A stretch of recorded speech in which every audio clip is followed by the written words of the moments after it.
Esta es la historia perturbadora del Club Bilderberg. Un hotel blindado, pasillos silenciosos, salones cerrados al público, fuera, cámaras y periodistas esperando durante horas. Dentro, alrededor de 130 personas conversando lejos de los micrófonos. No hay votaciones, no hay resoluciones, no existen registros públicos detallados que permitan reconstruir quién dijo qué durante las reuniones. Y eso es precisamente lo que convierte a Bilderberg en una anomalía. Durante décadas, ministros, empresarios, financieros e intelectuales han compartido espacio bajo una misma regla.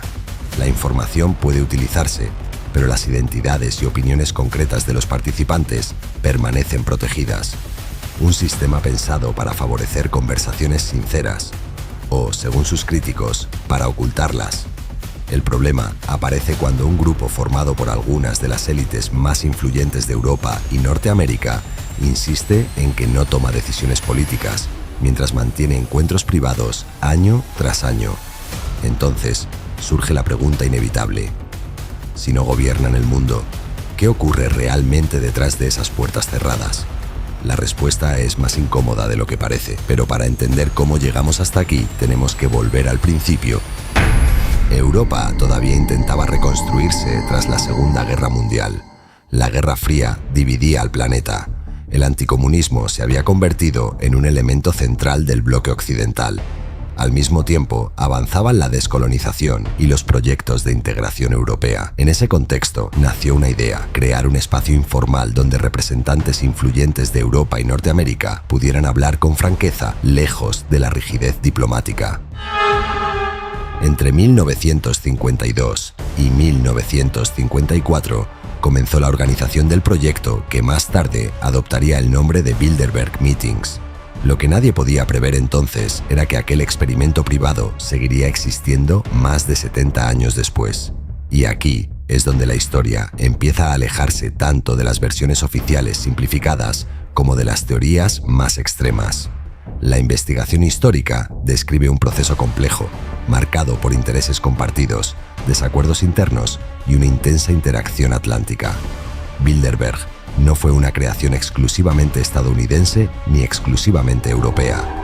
En mayo de 1954 tuvo lugar la primera conferencia. Su consolidación fue rápida. Algunos estudios la consideran una de las organizaciones transatlánticas privadas más exitosas de la década de 1950. Sin embargo, la primera reunión ya mostró tensiones importantes. Incluso entre participantes unidos por posiciones anticomunistas existían profundas diferencias sobre cómo debía responder Occidente a los desafíos del nuevo escenario internacional.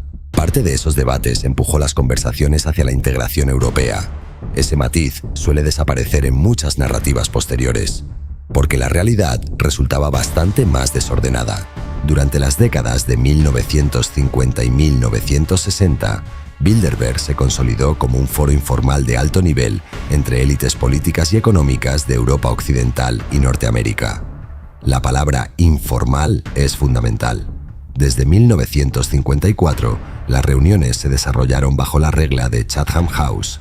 No existían votaciones ni resoluciones finales, tampoco declaraciones políticas conjuntas ni agendas detalladas abiertas al público. Según la organización, este formato permite que los participantes hablen con mayor libertad, pero el mismo mecanismo que favorece la sinceridad también dificulta cualquier intento de evaluar el alcance real de esas conversaciones. Y ahí nace uno de los grandes misterios asociados a Bilderberg.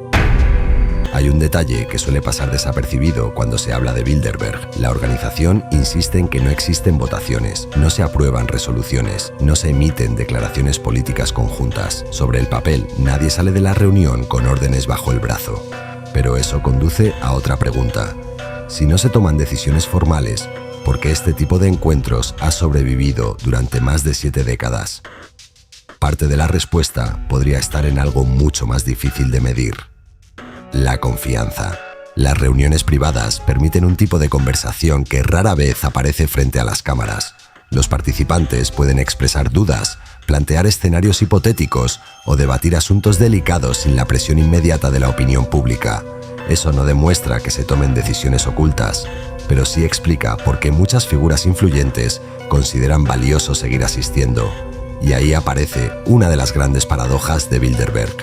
Su capacidad de generar controversia es inseparable de la misma característica que, según sus organizadores, le da sentido: la discreción. El propio sitio oficial sostiene que suelen participar aproximadamente 130 personas. Cerca de 2/3 proceden de Europa. El resto llega desde Norteamérica. Aproximadamente 1/3 desarrolla actividades relacionadas con la política y el gobierno. No parecen cifras extraordinarias. 130 asistentes en un mundo de miles de millones de personas. Sin embargo, el impacto potencial de una reunión nunca depende únicamente del número de personas presentes. Depende de quiénes son. Y eso ha alimentado el debate durante décadas. La historiografía académica tampoco ofrece una respuesta definitiva. Algunos investigadores han interpretado Bilderberg como un espacio de socialización entre élites occidentales.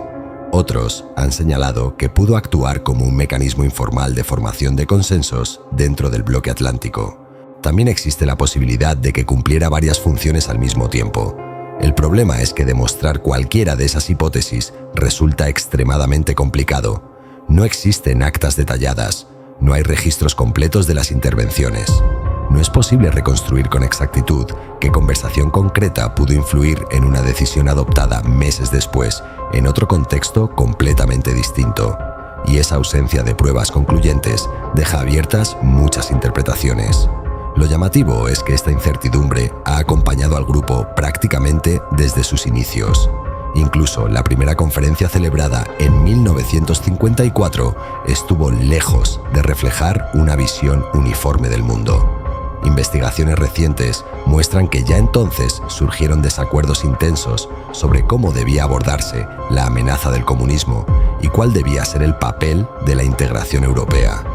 No era un bloque monolítico. No existía una única voz. No todos compartían las mismas prioridades. Ese dato resulta importante, porque desmonta la idea de una organización perfectamente coordinada, donde todos piensan igual y persiguen exactamente los mismos objetivos, no en una supuesta capacidad para controlar todos los acontecimientos mundiales, sino en haber mantenido durante décadas un espacio estable de encuentro entre sectores influyentes del mundo occidental. La cuestión es qué consecuencias tuvo realmente esa continuidad, y esa es una respuesta que, al menos por ahora, sigue escapando a los registros históricos disponibles. No se trata de la existencia del grupo. Las reuniones nunca permanecieron completamente ocultas. La cuestión es otra. ¿Hasta qué punto influyeron esas conversaciones en decisiones adoptadas posteriormente fuera de la sala? ¿Funcionaron como espacios para generar consensos? ¿Eran principalmente entornos de socialización entre personas poderosas? Con los registros disponibles, resulta imposible establecer relaciones causales precisas. Ese vacío alimentó décadas de especulación. Aunque un foro no adopte decisiones formales, la creación de vínculos personales entre individuos influyentes puede tener consecuencias difíciles de medir. ¿Cómo se evalúa el impacto de una conversación privada? ¿Cómo se determina si una relación construida durante años modificó una decisión futura? La propia composición histórica del grupo añade otra capa de complejidad. Diversos estudios han señalado una representación muy desigual entre sus participantes. Las mujeres rondaron aproximadamente el 10% durante largos periodos. Los asistentes no blancos fueron poco frecuentes. Muchos anfitriones procedían del mundo financiero, industrial o de entornos vinculados a la realeza, mientras que una parte importante de los invitados provenía de la política y del ámbito intelectual. Era una fotografía muy concreta del poder occidental durante buena parte del siglo XX. En enero de 1961 se creó formalmente el Atlantic Institute, después de varios años de preparación y con apoyo de la Ford Foundation. Aquella iniciativa reflejaba hasta qué punto ciertos sectores occidentales consideraban prioritario mantener canales permanentes de intercambio político e intelectual durante la Guerra Fría. Bilderberg formaba parte de ese ecosistema. Fuera de esos círculos comenzó a desarrollarse otra historia, la del secretismo, la de las teorías que transformaron una conferencia privada en el supuesto centro operativo de un gobierno mundial oculto. Con el paso del tiempo, esas interpretaciones se multiplicaron. Algunas atribuían la creación del grupo a la CIA, otras sostenían que desde aquellas reuniones se diseñaban estrategias para controlar el futuro del planeta. Cuanto menos transparente parecía el funcionamiento interno, mayor era el espacio disponible para la especulación. En 2018 apareció la primera gran historia archivística de amplio alcance dedicada a Bilderberg. Sus conclusiones rechazaban dos de las afirmaciones más repetidas durante décadas: que la CIA hubiera creado el grupo y que las reuniones constituyeran un auténtico gobierno mundial secreto.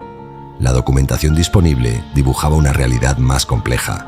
Bilderberg aparecía como una institución privada y persistente, dedicada al intercambio de ideas entre figuras influyentes, pero no como un órgano formal encargado de gobernar. No hubo juicios, no existió un desenlace definitivo. Bilderberg simplemente continuó año tras año, década tras década. La organización sobrevivió al final de la Guerra Fría y a profundos cambios geopolíticos. En 2025 se celebró la 71ª reunión, esta vez en Estocolmo. La verdadera historia de Bilderberg no encaja completamente con la imagen de una conspiración global perfectamente coordinada. Tampoco con la idea de un encuentro irrelevante sin consecuencias históricas. Según buena parte de la historiografía académica, su legado reside en haber funcionado como una red transatlántica informal que ayudó a mantener la comunicación entre élites occidentales durante la Guerra Fría. El gran giro de esta historia no consiste en demostrar la existencia de un gobierno secreto, consiste en recordar que algunas redes de poder pueden perdurar durante décadas sin convertirse en instituciones formales, y ahí terminan las certezas. La evidencia permite establecer algunos hechos con claridad. Lo que sigue siendo imposible es determinar qué conversaciones concretas cambiaron decisiones concretas fuera de aquellas reuniones. Quizá esa sea la verdadera herencia de Bilderberg. Una pregunta abierta desde 1954. ¿Qué ocurre cuando algunas de las conversaciones más importantes tienen lugar en habitaciones a las que casi nadie puede acceder? Fuera del hotel, las cámaras siguen esperando. Dentro, las puertas se cierran y las voces continúan hablando. Si te ha gustado, no olvides seguirnos para más casos como este. Esto es Archivo Descalificado,